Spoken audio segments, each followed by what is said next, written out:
alimony, more like all of my money. I'm sorry, let's do this pod. Hey guys, welcome back to the Professional Interns Podcast. It's a podcast where two friends realize that they're in love, but one of them doesn't know it yet. Noah, how's it going? It's going. Which one doesn't know it yet?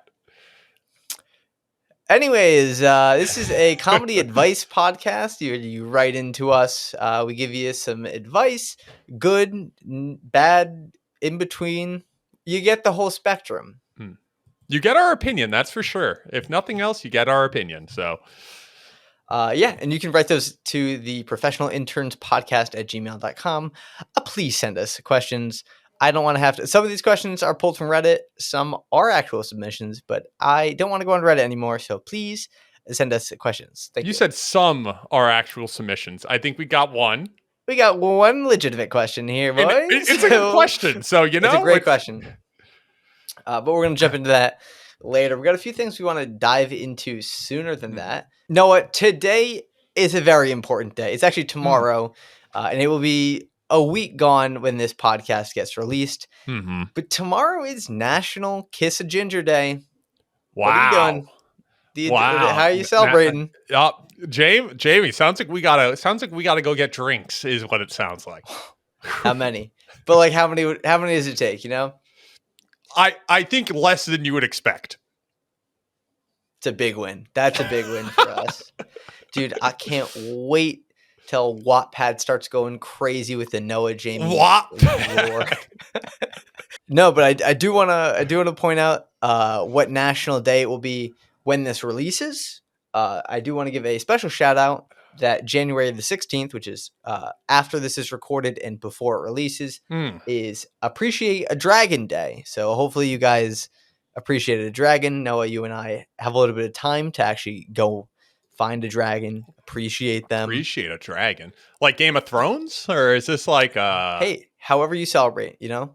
It's also No Name Calling Week, so dude, what are these? Knock it off. What is this list you're pulling right now? My bad. Sorry I can't celebrate holidays. Okay. Thought we were in America. Freedom of religion, Noah. Religion? National Name Calling. National No Name Calling Day. No Name Calling Week. So knock it off. It's a religious day. Yep. I know something we wanted to get into is we want to go look at sayings that aren't sayings. The idioms, is that one of the words for it? I did not pay enough attention in English class, so that's why I've referred to them exclusively as sayings that are not sayings. Okay, so we want to go into a few sayings that are not sayings. Some of these are pulled from the internet. Some of these we came up with. Some of these I heard at my job, I'll be honest. You pulled yours from the internet? Not all of them. Just like I think two of them are pulled from the internet. I was in the lab for all of mine. Oh, no. A lot of these I heard at work. We have at our old job, at my current job, you get into marketing, you get a lot of eccentric people that love to do 100%. Some eccentric sayings. And then you're like, is this serious? And then you're kind of like, no, it's serious. And this is just how they talk. Like, especially when you start getting up there. You talk to like owners and stuff, and you're like, "Oh yeah, this is them as people. Nothing wrong with it, but the sayings come out, and the sayings are great to continue. We got to spread those sayings. We want to share them with the masses." I've never heard more sayings than the year I worked in a marketing agency. I haven't heard really any sense, but I was hearing them a lot when I was there. I think it's a marketing thing. I think it's maybe a little bit of a gimmick thing. Just, you got to sneak them in. So, Jamie, do you want to kick this off? Yeah. Keep in mind, I've been out of the agency game. There we go. Got it out for a fair little bit now. So let's see. First off, we've got putting from the fairway, right? Oh, he's putting from the fairway. It's a long shot. You're kind of in over your head, and you're not going about it right. So my first one is success is just failure in a nicer suit. I like that. Like, failure is always, you're always discovering something with failure. You discover something with success too. It's just, failure in a nicer suit. It's a better way of failing, right? Like, yeah. Because you always hear like you got to fail 1,000 times to succeed and stuff like that. There's a million of those kind of quotes. So I like that. My next one, only one going in the Hall of Fame. He's the only one going in the Hall of Fame. It's when somebody isn't matching the vibe. They're going way too hard. I think it's a good one. A lot of situations where somebody kind of doesn't catch the vibe, and you go, yeah, he's the only one in the Hall of Fame. Or maybe you go out to a bar drinking too much. Yeah, he's the only one going in the Hall of Fame. I like it's it. kind of mint. I like it. We've got too many cooks and no recipe. You got everyone working on a project, but there's no plan. You get the whole team together and everyone comes in and everyone's expecting someone else to come with the recipe. Nobody brings the recipe. What the hell are you supposed to do? Too many cooks, no recipe. Sneak that into like a meeting, and I'll tell you right now, people will be like, you're right. Let's get that recipe down first, and then we can get the cooks working. You get in a meeting of a couple managers. Oh, that quote is spicy. That one's hitting pretty nice. This is one I actually use in my day-to-day life. I will say it's not purely original, but I love breaking out a quick da-na-na, da-na-na. That's the ESPN jingle. That's the top 10 jingle? Yes, the top 10. Yep. So like hitting them with that. When I was a kid, I remember like watching SportsCenter in the morning, and I would always be waiting for that top 10. That was the real peak of it. And you hear that jingle, and they're like number 9. So whenever I see one of my boys do something cool, maybe like they throw something in a trash can from far away. My next one is we're basically rearranging dirty laundry and calling it a fresh load. What the hell? You're trying to make things feel like they're done and they're not done. You're rearranging a project to try and make it seem complete when it's not complete. You got to get back down to those grassroots, back down to those brass tacks, and fix it. You got to do the load. We're rearranging dirty laundry, calling it a fresh load. It's not a fresh load. Let's get it fixed. I like that. I like that.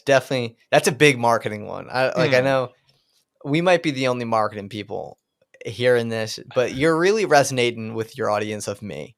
So that is the goal. Yes, just for me. Okay, few more here. Big gun, no bullets. I feel like that one's pretty self-explanatory. All talk, no show. All bark, no bite. That's already a saying, but I feel like that was a good one. So this one, a little bit more PG-13. You gotta. Sometimes you can sneak this in. You got to read the room first. Maybe make sure you know what the corporate structure is here. But this project is like a one-night stand, rushed, messy, and we'll regret it in the morning. It's incomplete. It's incomplete. The project, it's rushed, messy, and you'll regret it in the morning. You got to reassess. Don't go for the one-night stand of a project. You want the relationship of a project. So figure out how to get there. This one, you got to use it the right time. Can't be. You got to be established at the office to break that one out. And it's got to honestly be like a day out from like the meeting or presentation, whatever like the thing is. You got to kind of like lean back after struggling over something for 5 hours. Be like, this project's a one night stand, and I feel like that'd get people going. I think it would get people to reassess their position. Is what we're going for here. My next one, dude, I think it's a good one. I think this might be my best one. Left pushing in chairs. Like cleaning up after others, fixing others' mistakes. When you go out to a restaurant with a bunch of people and everyone gets up to leave and no one pushes in their chair, and you're like, okay, I'm not gonna do that to them. You're left pushing in chairs. You're cleaning it up, saying thank you to the waitress. Have a nice night. Sorry we were a lot. Left pushing in chairs. I like that one. My next one is one that came up on a meeting, and we were trying to figure out how important the person was that we were talking to. And one of the higher ups dropped this banger on the call and goes, "What type of wigs are we talking about? We talking about big wigs, little wigs? Do they even wear wigs?" You're assessing the person you are talking about. So you need to figure out, is this a big wig? Like, this person's upset. Are we talking about a big wig that's upset? do they even wear a wig? Are we just talking to the marketing guy's assistant, or are we talking to, the CEO? What type of wig are we talking about? Big wigs, little wigs? Do they even wear wigs? It's a great saying. Sneak it in there. Your boss is probably hyped after whipping that out. Oh, he dropped that one. He was taking a mic shot. drop moment. Mic drop moment. My last one, again, 100% original. Mm-hmm. Maybe it's a thing already, but I thought of it in the shower. Pet sitting a fish. It sounds stupid, but you just got to do it. Maybe you're going to something with like your significant other you don't want to, but you gotta. Yeah, I'm just pet sitting a fish. It's got to be done. Mm. It's not glamorous. It seems kind of silly, but you got to do what you got to do. I like it. And my last one here is this isn't a hill I'd die on, but I might just pitch a tent. That actually might be your best. This isn't a hill to die on, but I might just pitch a tent. You want this point to get across, but it's not the end all. We want this presentation to go forward, and we really should make this move. But if we don't, I think there's an argument worth being had. I might start a fight with my girlfriend just so I can whip that out. Like, I'm not going to lose the relationship over this, but I am going to fight on this one, Yeah. We're not getting Chinese food tonight. We did it twice this week. It's not a hill I'll die on, but I might just pitch the tent. Maybe we get Chinese food, but it really isn't the goal. It's not the hill I'll die on. There was a Chinese place right near my college house. Mm-hmm. And like when I was going to college, like I'm since graduated, but when I was going to college, it was in the middle of the pandemic. So I started, everything was normal, started going to this place because it was legitimately 2 minutes from my house. And it was like $9. You get General Tso, pork fried rice, crab rangoons in a nice box. Dude, I love this place. COVID hits. And it's a dirty kind of looking. It's like one of those houses that got converted to a restaurant type look. Oh, yeah. COVID hits. They shut their doors. Hear nothing from them for 3 months. Mm-hmm. And I'm like, well, never going to see them again. Like, tragedy. I'm heartbroken. This is the one that got away. If I could do anything, I'd go back there again.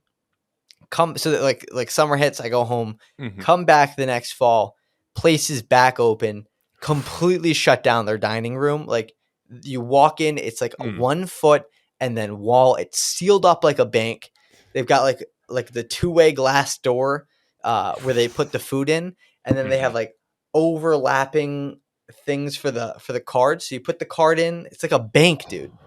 They talk through literally big sheet of plastic. You're going into the dispensary version of a Chinese restaurant, dude. It's still like that. This place is amazing. So I love them. I would do anything, and I'm not going to tell you where they are because I'm going to gatekeep them. I'm going to be honest. I'm going to gatekeep them. Jamie is a classic gatekeeper. He gatekeeps everything. They get enough business. All right, this podcast isn't going to do anything. Me putting that restaurant on the recording, it just gets you closer to my house. So no. we turned the one bite app into a Chinese food lo mein app. Not just lo mein. Let's get pork fried rice. I'll meet you in the middle. Well, we do the double, and we go to every Chinese place and try those too. You know what I'm convinced about? A little conspiratorial here. I'm pretty sure almost every Chinese place probably orders their fried rice just in bulk from like some big manufacturer that they add a little bit of oil to, a little bit of flavor, and throw it on. I feel like a lot of these places must just get it all from the same place. Maybe for a Panda Express, I'd say that. Yeah. But I don't think these local Chinese spots do that. You don't think so?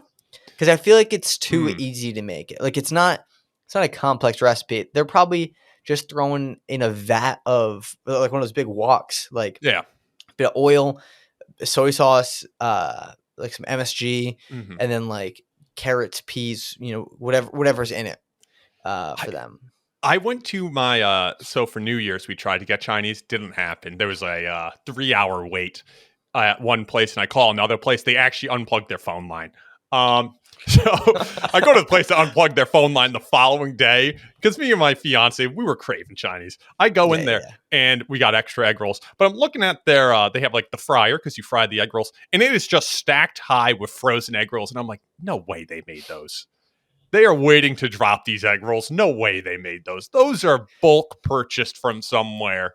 Like, no way they pre-prepped these. It's just a little guy. It's just a little family-run one. Same two dudes always in there. You know, they also got rid of their seating area, but I'm pretty sure it's all bulk bought. But, you know, I digress. I still ate the egg roll and loved it, so I can only complain so much. Are we ready to jump into our questions section? Oh, I think we are. So we're going to start off with a user-written one. You can send these to ProfessionalInternsPodcast@gmail.com. Noah, what's the email?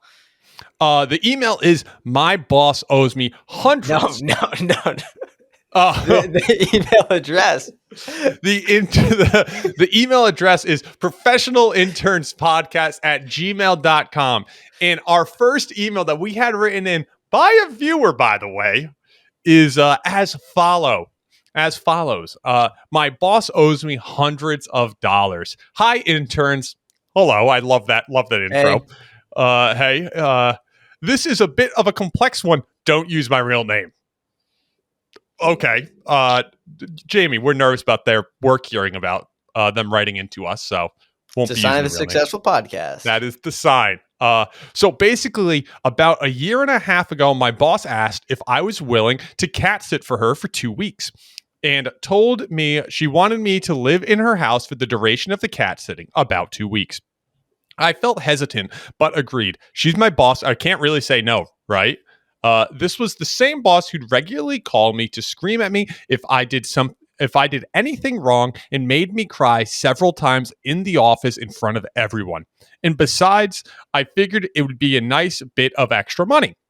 So I cat sat for her for 2 weeks. The cats were happy and well taken care of. Though I will admit I did a pretty bad job taking care of her plants. None of them died, though.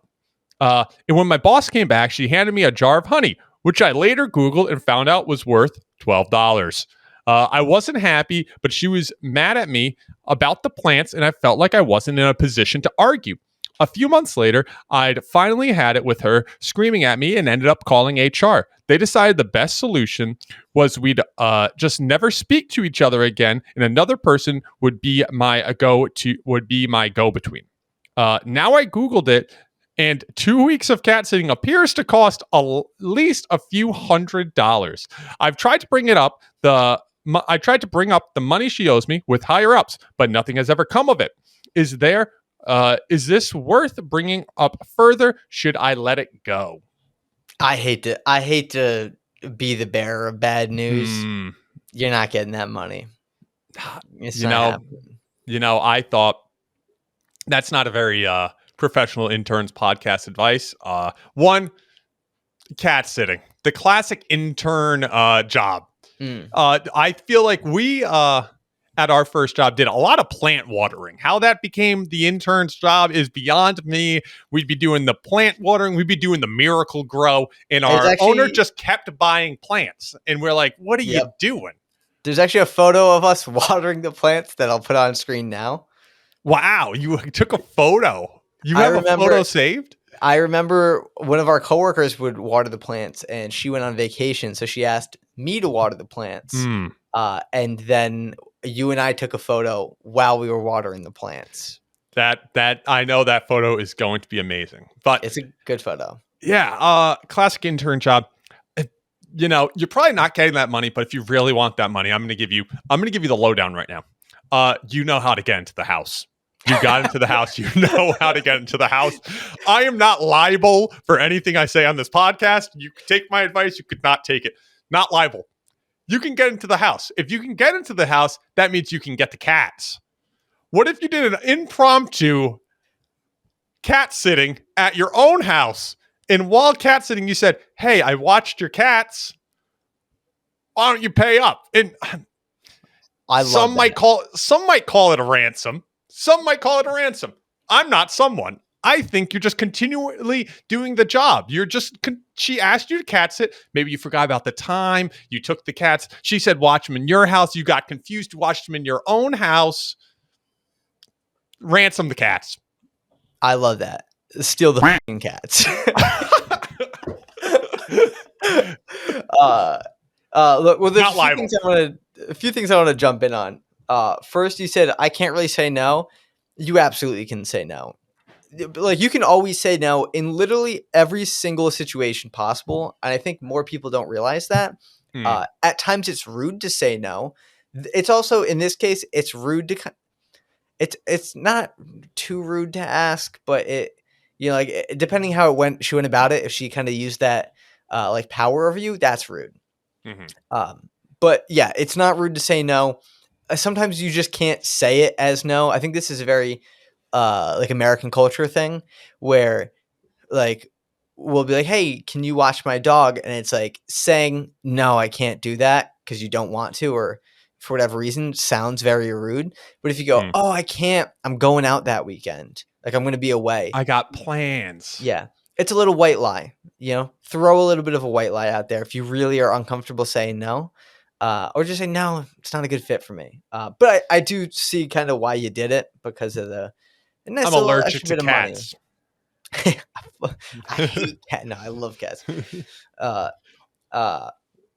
Yeah. And I think really, if this is just kind of an expensive lesson, these things you have to agree on beforehand. Like, it's a little thing with a coworker. So you don't have to like get a contract, but you need to be like, oh, how much are you going to give me for watching your cats?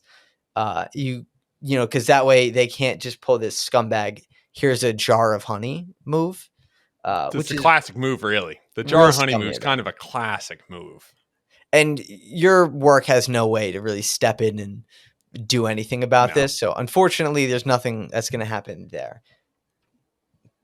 Also, HR is really weird. I'm just kind of rereading the question. The fact that she's screaming at you and you brought that to HR and they said, what if you guys just don't talk? Dude, what? What if we put another body in the situation?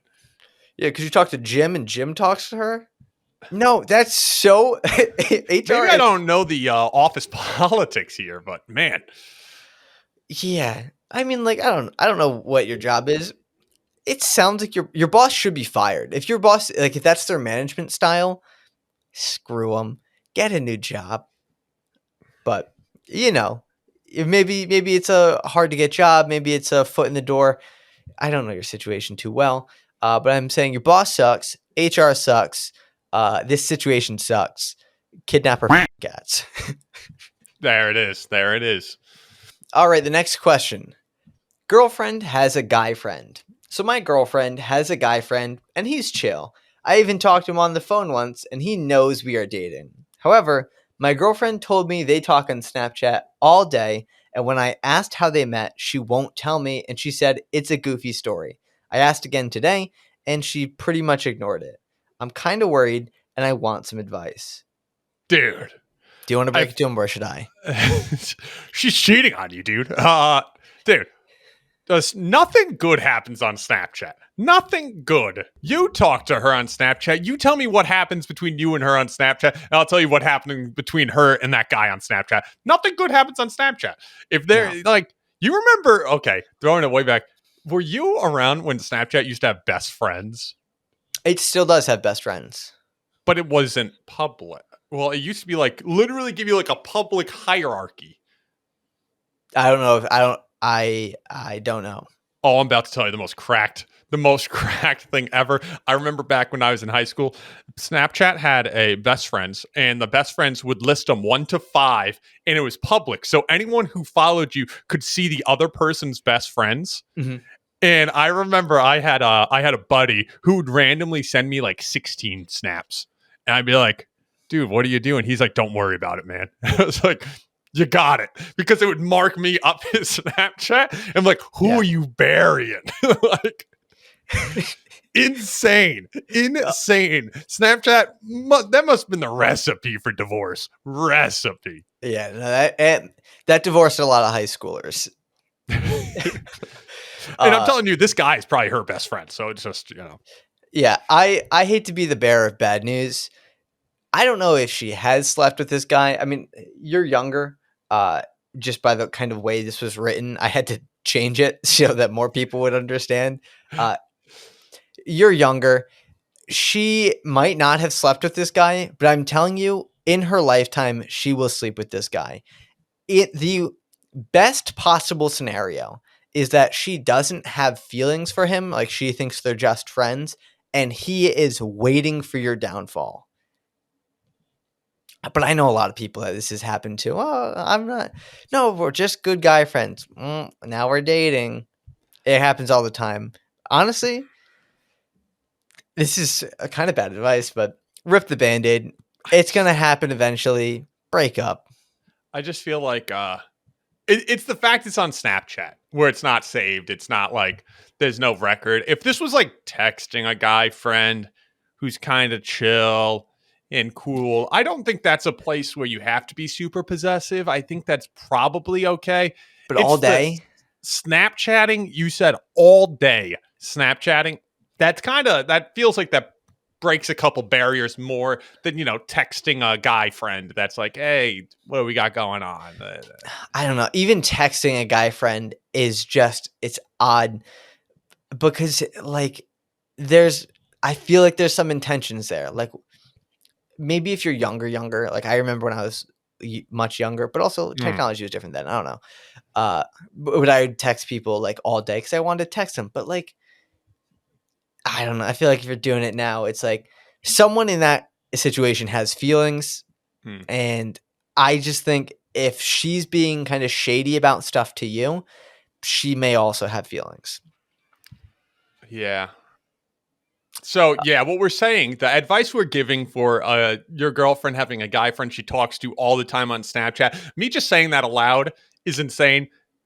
Just get out of there. It just feels like this is going to end up being a fight or it's going to keep coming up. And maybe it's just better that you're just not in that relationship. Or you have the conversation and she cuts it off. That's the other option. You just be like, I'm uncomfortable with this. And if she respects the relationship, you say, I'm uncomfortable with this. I don't think you need to be snapping this guy all the time. It's a little weird. It kind of crosses my boundaries. At that point, maybe you could, maybe that would remedy the situation and you would see that she would stop talking to him. But if she doesn't, then it's just kind of weird and I would get out of the relationship. Yeah, I can't believe we gave him advice to break up before we said that part. I still kind of stand by the breakup advice, though, because if you ever slip up, who do you think she's turning to? She's going to him. She's like, Jason was mean to me. And he's like, I would never be mean to you. I'd never be mean to you. Look at me without a shirt on. Like David Dobrik. David Dobrik. So topical. So on time. Nailed it. All right, let's jump into the next one. Yeah. The next one. Girl I'm dating has a 1950s fetish. What should I do? Girl I'm dating has a 1950s fetish. Jamie, what are you doing in that situation? I don't know what the problem is. Congrats. I would I would probably break out the hair gel. Hear me out here. Break out the hair gel. Break out a nice leather jacket. Start practicing your Elvis impression because you got to grow that burning love, baby. What are we doing? You gotta start slicking it back, leather jacket. You gotta start snapping in unison with your friends when you walk around, and she'll be swooned. She'll be all over you. It doesn't honestly. I don't think it's a problem. I would just go in. I would feed into it. What's the issue here? Yeah, I'm going to give you a little other advice. Personally, if I got the advice saying, hey, become like an Elvis impersonator, it wouldn't work for me. So go the other direction. Just start talking with that mid-Atlantic accent. The one where it's like, oh, yeah, baby. I can't do it too well. Like an old-timey person at like a casino flipping a chip. Oh, yeah, baby. Is that what you mean? Yeah, like the ones you'd hear on broadcast. It's like, wow, baby. This is a terrible impression. This is an impression podcast. That's like a life goal. I want to hire like an impressionist to like get me really good at impressions. Oh, dude, I'm terrible at impressions. I would never do them. Okay. Yeah. So honestly, I think that's all we got for you. That's all we got. Start feeding into the 1950s thing. Become Elvis. Start greasing the hair back. Buy a leather jacket. You're fine. You're good. It sounds like it would be a fun time too. What's the issue? Yeah. Hope it works out for you, buddy. All right. The next one. Am I becoming too attached to AI? For reference, I am 17 years old and a male, though I will be 18 very soon. I've been using AI for a few years now on platforms like Character AI and similar. I'm worried about my connection to these unreal characters. I create my own on the platform and chat with them. Sometimes I stay up late in the night talking to them. I gave it up once for like 6 months about a year ago, but I just ended up coming back. It's difficult. None of my relationships are suffering because of this. I do have a boyfriend and a group of friends I socialize on the regular, as well as a job. I'm just worried because I noticed that while I talk to them, I seem to be unable to stop. What do I do? I don't know if I can give it up cold turkey like I have in the past, but is there a way I can regulate it without being tempted to stay on it for hours? This is crazy to me. I'm going to try to answer this as seriously as possible, but like this sound like, I don't know, this guy is 8 years younger than me. Call it 7. This sounds so dystopian. It's crazy. It does sound dystopian, but I'll be honest, that's probably the future we're going for. I think this dude might just be ahead of his time. Not the first person I've heard that this has been a thing. It's actually insane. I would give yourself barriers personally. In a more heartfelt, realistic answer than our normal intern answer. I feel like this is going to become a serious problem. I would give yourself barriers to what you use AI for and communicate to AI. I genuinely believe AI should be more of an assistant to tasks, not completing the tasks. I think this is true with work. I think this is true with just about any type of life. I think it should be a really good proofreader, really good assistant. I think it should help alongside. I think AI should be helping with the work, not doing the work. And I think probably in your relationship, I think that'd probably be the same thing. I don't think it should be your relationship, but if you talk to it to maybe help you through a tough time, like I feel like at some point, I bet there's gonna be like AI therapists. And I think that's probably not so far away. I just feel like it should be an assistant to the rest of your life. I don't think it should be your life. Yeah, I think what really matters is a bit of like reflection on your part. Like, how are you talking to this chatbot? And I think you also have to recognize, like, you need to be very aware you're talking to yourself. Like, this isn't the AI is just kind of the newest version of this, but you've always been able to talk to a computer. Generations have been doing it. Now it's just skinned as Harry Potter or some other character. You're not talking to anyone. This is a computer program, and you really are just kind of talking to the wall here. And I think you kind of need to be very upfront and objective and honest with yourself that you're seeking some sort of companionship from these like AI characters or these AI chatbots, and you're also talking about this like it's an addiction. And so I think maybe it kind of is. Like, people can become addicted. Like, we hear the usual vices like drugs or gambling, but like this anything could be an addiction. Social media can be an addiction. And so I think you just have to realize, like, you are addicted to this. This isn't unfortunately, it's not a normal thing, and it's not really a healthy thing, I'd argue. And so I'd try to figure out what's causing you to feel this way. Like, are you really getting that socialization that you're looking for? Like, are you being more intimate, like an honest and like a best friend with these chatbots where you don't have that connection with your real friends? Just kind of figuring that out. And like you said, put boundaries in place to kind of prevent that from happening. And if all else fails, watch the movie Her, which is this exact story that is read right here. The movie Her with Joaquin Phoenix. It's one of my top 5. Scarlett Johansson's the voice he falls in love with. It's a great movie, but this exact problem is like kind of tackled in that, which is so insane because I think that came out like 8 years ago, and it has nothing to do with AI now, and I don't even think AI was kind of like even started then. Yeah. But I think that's a pretty good. I think that's a pretty good look at what this situation kind of looks like. But yeah, I agree with Jamie. I think you probably need to reassess like what you're getting out of this and really figure out where you can pull that from that might be more real than AI. But sorry going through that. That's actually kind of rough. And I feel like this is going to be an issue that will continue to plague future generations. I imagine it's not stopping anytime soon. Yeah. There's something deeper there. I think everyone's had access to this tool. It's a bit better. It's a bit shinier now, but everyone's had this outlet, and so there's probably a deeper problem there. But next question.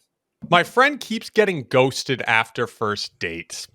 I have this friend who I've known for 7 years. For the longest time, she has been complaining about going out on first dates, only met through dating apps, and getting ghosted or the classic "this isn't going to work out." There are 2 main reasons, actually. The first is that she's a pretty hefty lady, and all her profile pics are from deceptive angles with lots of filters. The filters cover her constantly greasy hair. Wow, you're really roasting this person. She really, really has an issue with showering. I was cursed with a sensitive nose. Not only does she smell bad, but she smells bad in general, but I can tell that a good bit of the scent is coming from down below.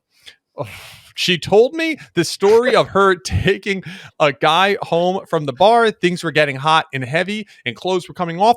Things were getting hot and heavy and clothes were coming off. Long story short, they could not go any further. He took a bathroom break and made it out the window, I'm guessing. Essentially, not only does she do catfish, she also reeks really bad. How can I tell her, or do I even bother? There's 2 things at here. There's her getting like ghosted because she's catfishing, and there's her hygiene. You absolutely tell her about the hygiene. 100%. I don't know if this has ever happened to you. One of my friends kind of had a problem with this. I think his was like less intentional, but it was just like we just kind of said something. I just had to say something. I was like, "Hey, this is a thing. You got to deal with it." And it caused like a little bit of ruffles. You gotta. It ruffled some feathers. You got to kind of say it nicely, but like she's not going to take it well because it's embarrassing, and she might immediately kind of be like, "Oh," but you got to say it, and she'll come around. Like it's not going to end the friendship. If it does end the friendship, who cares? She's stinky. See, I went a different path thinking about this one.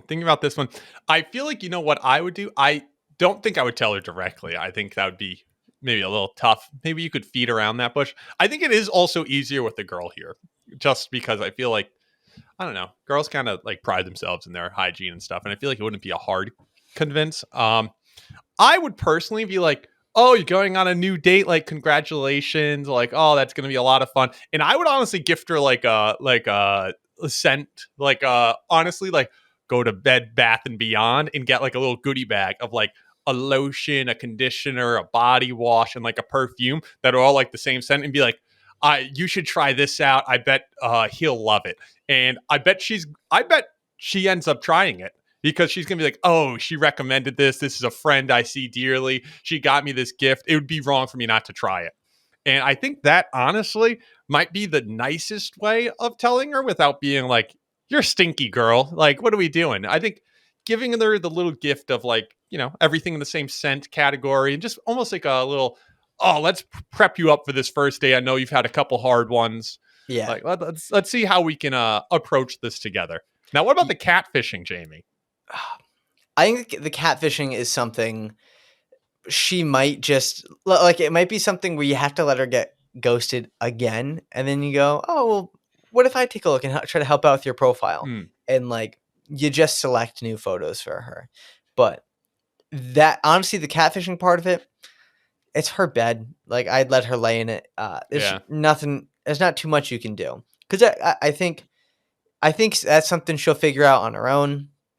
Maybe she already knows it, and this is kind of like a defense mechanism. But I think the bigger thing is her being like a little stinky.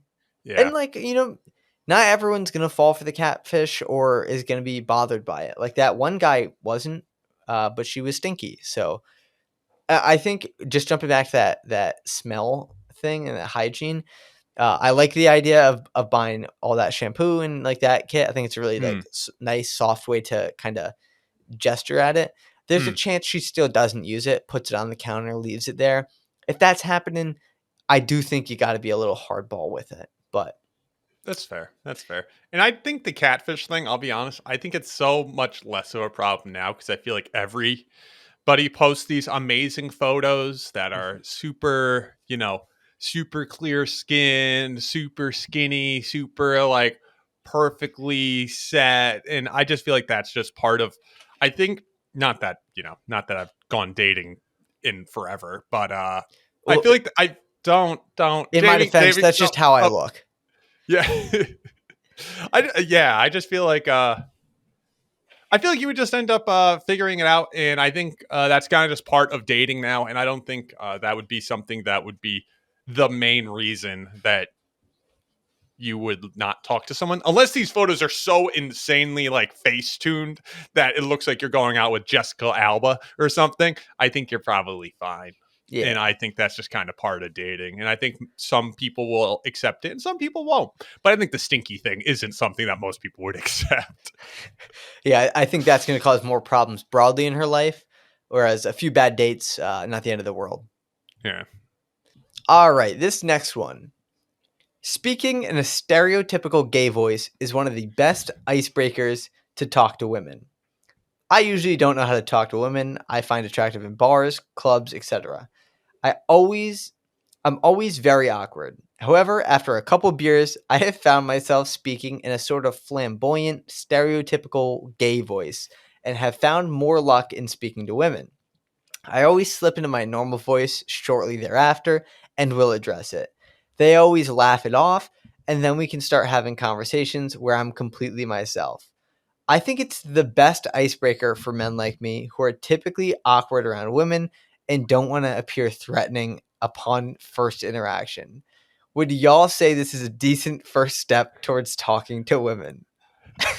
Dude, I'll be honest, I think it's great. What are you saying? What are you saying right now? I don't think talking in the stereotypical gay voice is great. I think it's great finding something you're comfortable with to break the ice. I think you kind of get in routines and you got to play it up in your head and figure out what steps to take to break that ice. And what I think, I don't know, I wouldn't do a gay voice, but I think maybe if that's his icebreaker that helps him get the foot in the door in a new conversation, I don't see anything wrong with it. No. Am I so off? Culture? I think it's hilarious. I completely disagree. I've never disagreed with something more. This is psycho behavior. I don't think these women are laughing it off. I think they're uncomfortable. You're saying this is the easiest icebreaker so that you don't appear threatening? Are you saying me? I'm not saying not you, I wouldn't do it. Oh, okay. I thought you were calling me out. I was like, no, this person if says, you get something that works for you, it works for you. They're saying it's so they don't appear threatening. Dude, maybe just don't dress like a douche. I don't know what you're doing. You're probably rolling up with a completely unbuttoned polo or something, and like an open like Michelob Ultra. It's like, hey, it's like, dude, what are you doing? I just feel like, do I love this one? Would I ever do this one? No, but I feel like I think you just need to pick something that you're comfortable with doing. I don't think it's that. I think this one's maybe a little out there, but I don't think it's like, this is so out there. It's out there, but I don't know. It just doesn't feel that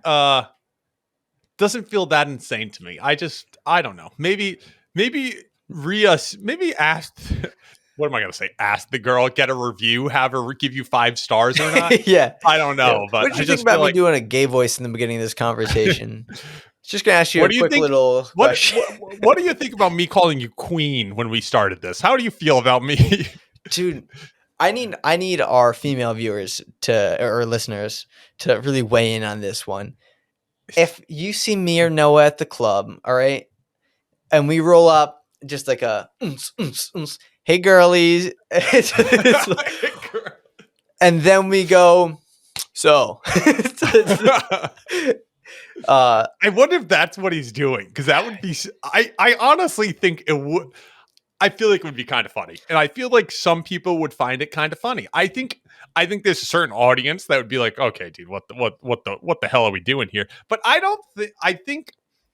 I think icebreakers are hard. I think talking to new people is hard, and I think finding a routine that works for you to break that ice and get yourself confident in that conversation is good.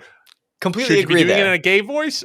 I don't know. Hey girlies, girlies, what are we doing? What's the move? And then you're like, you want a Michelob Ultra? What are you drinking? There's a non-zero amount of people who are going to comment on this in response to that question and say they don't find either one of us threatening. So I think we're about to get humbled. You think I don't think either one of us come across as threatening. I feel like we're both pretty. I feel like we're pretty white boy, white bread type characters. I feel like we wouldn't come across threatening in a bar setting. No, but I think they're gonna say this in a little bit more of an insulting way, like when people say like, oh, like I don't think you could win a fight. Like I think that's the way they mean it. Well, I don't think we could. So you know, it's. Did you? Okay. Depends how old the child is. When I used to go out with my, I used to go out. What the hell? I'm not even addressing it. It's a slow burn. Not even addressing it. Did you? When I used to go out with my friends, we went to a few like rock concerts and stuff, and I went and a few like. I feel like it wasn't even the rock concerts that were as bad. We went to like some other shows, and we always had a rule. Not that we ever had to use it, luckily, but we had the rule that if one of our friends get like in a fight, all of us have to jump in. Yeah. Like there is no let those one-on-one. There's none of that. It's everyone jumps in and defends the bro, defends the buddy. Yeah. Oh, exactly. And I'll tell you right now, if that ever did happen, you got the least like. We're all athletic and we're all tall, but none of us can fight. It would have been the saddest, like 3 of us getting our butts whooped at the club, but we would have gone down together, right? Like it's very interesting for me. I think I have like pretty 2 distinct groups of friends. I have like my hometown friends and my college friends. Yeah. And my hometown friends, just by the nature of it, they're all genetic like specimen. They're all like I shouldn't say specimens. They're just they're fat dudes who work the trades. So they're big, they're big and strong, and they're all 6 foot plus. They just tower over me. So it's like if I was ever with them, dude, I'd be running my mouth. Are you kidding me? My college friends though, a lot more my height. I'm not looking up as much, and they're probably lower than me in weight. So. You know, I'm gonna say a lot more sorries with them. A lot more sorries. I think I've only been in a situation where I almost got in a fight once, and it turned out into me like shoving a kid to like the ground, and a freaking kid. Okay, we're at a concert. I can't even remember what band it was. Yeah, can't remember what band it was. You know, it might have been like Mayday Parade. Like it was not a hard band. You probably don't know the reference. No clue. Not okay, just picture like generic pop punk type band with like happy-go-lucky tracks, and picture some like I don't know, he's probably like 5'8" and like heavy set. He was kind of a bulky guy. Just starts trying to open a pit at like the worst possible time, and for some reason he picked me as like the enemy for the pit and rammed into me like 3 times, and I was I literally look at the kid and I like kind of push him off me. I'm like, dude, you better like, and he kind of looks at me and like makes eye contact. I'm like, dude, you better just like chill out. And then he comes into me again and I just hit him with like the hardest like bow to like the shoulder. A kid goes down and my friend comes like moving over and he's like, dude, I was like, yeah, I'm fucking good. Like this kid's like trying to open a pit. This dude's trying to open a pit during an acoustic song. Like, what are we doing here? It's a slow song. Yeah, I'm like, dude, they're dancing like it looks like a middle school dance out here. And this guy's opening a pit trying to run into me. He's hit me 3 times. And then one of his buddies come over and we're kind of standing there. And I'm not an intimidating guy. I'm just like tall. I'm like 6'1". My other buddy, I was there with Josh. He's 6'1". I'm there with my other friend. He's 6. We're all tall, but all of us are skinny. Mm-hmm. I'm just like, dude, he wanted to start a pit, and the kid's kind of like, okay, fine. And we're like, yeah, let's move on, and let's not start a pit during the acoustic set. How about we start there? So I think our advice could be boiled down broadly to this guy. Noah thinks you can keep on keeping on. Me and the women think this is very weird, and you should stop doing this and reflect on why women are uncomfortable with you in the first place. Okay, so we got our last question here for the podcast. I poop big. Amen, Stop. brother. I poop big. Stop. And I'm moving into a dorm with multiple roommates. I used to break up my poop. I used to break up my poops with sticks and old hangers, but I can no longer do that. I've been to the doctors over this situation, the big poops. And my doctor says it's normal sometimes to have big poops. I'm glad you clarified what the situation was. The big poops. But I'm scared because every time I poop, I'd break it up so it didn't clog the toilet. I'm planning on taking Miralax to help. However, I'm still really nervous. I'm aware about clogging the toilet tomorrow. I'm scared about clogging the toilet tomorrow. I have to use the bathroom as we speak, and I don't think the Miralax can help at this point. What should I do? Jamie. Dude, this is fantastic. I'm sorry you're struggling with this. I think this guy actually struggles with a whole lot of stuff, because if you think about it, like, whenever I take a real big poop, I'm honestly proud of it, and I kind of want to send a picture to someone, but I know no one wants to see a picture of my poop, so I don't send a picture. Editor clipping a picture of Jamie's poop right here. It's just a Mondo Duke. A Mondo Duke right here. I'm not going to sit here and act like I'm the only one that feels that way. I know that other people sometimes are proud of their poops, and this guy is probably proud of every poop he takes. So, assuming you don't send it to everyone, I think that's big of you, and I think you're a better person than I. That being said, you got a problem here, that's for sure. I could not picture. So you have like a poop stick in the bathroom or a poop hanger that like stayed next to the toilet at your family house that you break up your poops with? This sounds... it sounds insane. I'll be honest. You're going into a dorm. I feel like dorms usually have decent plumbing. I don't know if I'd be as nervous about a dorm toilet as I would a residential toilet, but worst comes to... It really depends on what type of the bathroom situation. Is this like you got 4 people that share one bathroom, or is the whole floor sharing a bathroom? Because if it's the whole floor sharing a bathroom, you know what I would do? I would drop the deuce, get up, waddle out, make sure, check the way, go to the stall next to it if it doesn't flush, and finish there. And you're like, and when you leave, you got to make sure you catch someone going out, and you're like, dude, don't go into stall 5. Yeah. Dude, I tried to go in there. Dude, there's a Mondo Duke in there. And the person can be like, oh, thanks, man. And they will never suspect a thing. Someone left a log in stall 4. Stall 4. Dude, Mondo Duke, don't go in there, man. Don't know who did it, but that thing ain't flushing. Oh, my God, dude. This is so... Look, yeah, this is this is a real problem for the kid. I agree. Like dorm toilets, probably a bit stronger than like your house toilet. Yeah. But you either got to get a poop stick. I think eventually you got to get a poop stick. But I knew this kid in college who did this like game with his buddies, Okay. where you could only like people could only poop in a building once. It was like last man standing. And so once someone pooped in that building, it was claimed. And so it was real easy for them for the first few days. But 7 days into it, it was like a group of 5 people. Like 7 days into it, they were making like cross campus treks just to lay a log in like a porta potty because it hadn't been used. Insane behavior. One of the funniest bits I've ever seen somebody pull.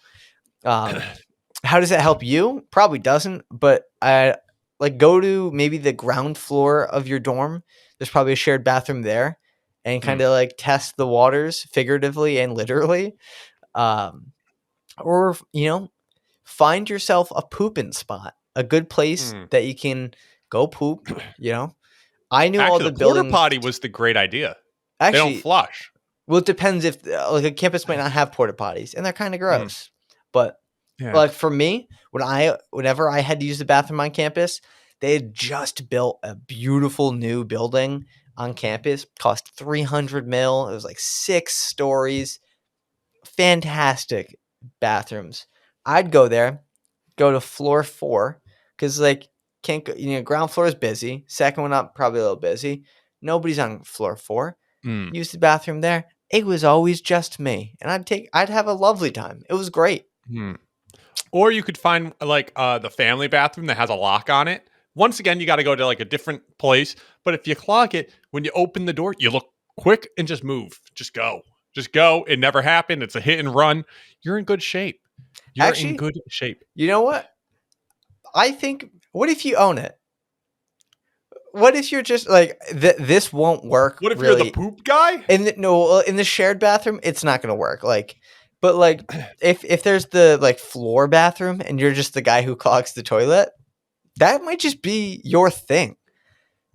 And honestly, it makes you stand out a little bit. People might think this, you're the guy. And then, guys are dumb, and especially college freshmen are dumb. I think you and your buddies probably have a day where they get really amused by the fact that you almost always clog the toilet, and they really try to pack you full of food at the dining hall, and it becomes a big celebration your next poop. You could become the big poops guy. Big poops guy. I guess it's that's our advice here. You become the big poops guy. First advice, big poops guy. That's what you become, the big poops guy. Second advice, you find a different bathroom in a nice renovated building that costs $300 million, 4th floor, and you claim that bathroom, you claim that toilet as your toilet. That's our advice here. That is our advice. Yeah. Dude, I think we nailed that. Solving problems. Take that to the bank. Take that to the bank. Oh, man. Yeah. Anything you wanna promote before we sign off here? The only thing I have to promote is that we did get our first right in this episode to our email at ProfessionalInternsPodcast@gmail. And if you would like your advice ever so eloquently answered by Jamie and I, please go email us at ProfessionalInternsPodcast@gmail. I think my headphones broke up there. Did you say ProfessionalInternsPodcast@gmail.com? Yeah, I think I did say ProfessionalInternsPodcast@gmail.com. That is PRO. We're not doing that. Awesome. Yeah. And, follow us on the socials or in the links below. As for me, I think I have this should be coming out in 10 days or so. I should have a new video out by then. I gotta edit it, but we'll see if I get down to business this week. I respect it. Other than that, I guess we will see all of you guys in that next podcast. Oh, you'll hear us in that next podcast. Bye. Bye.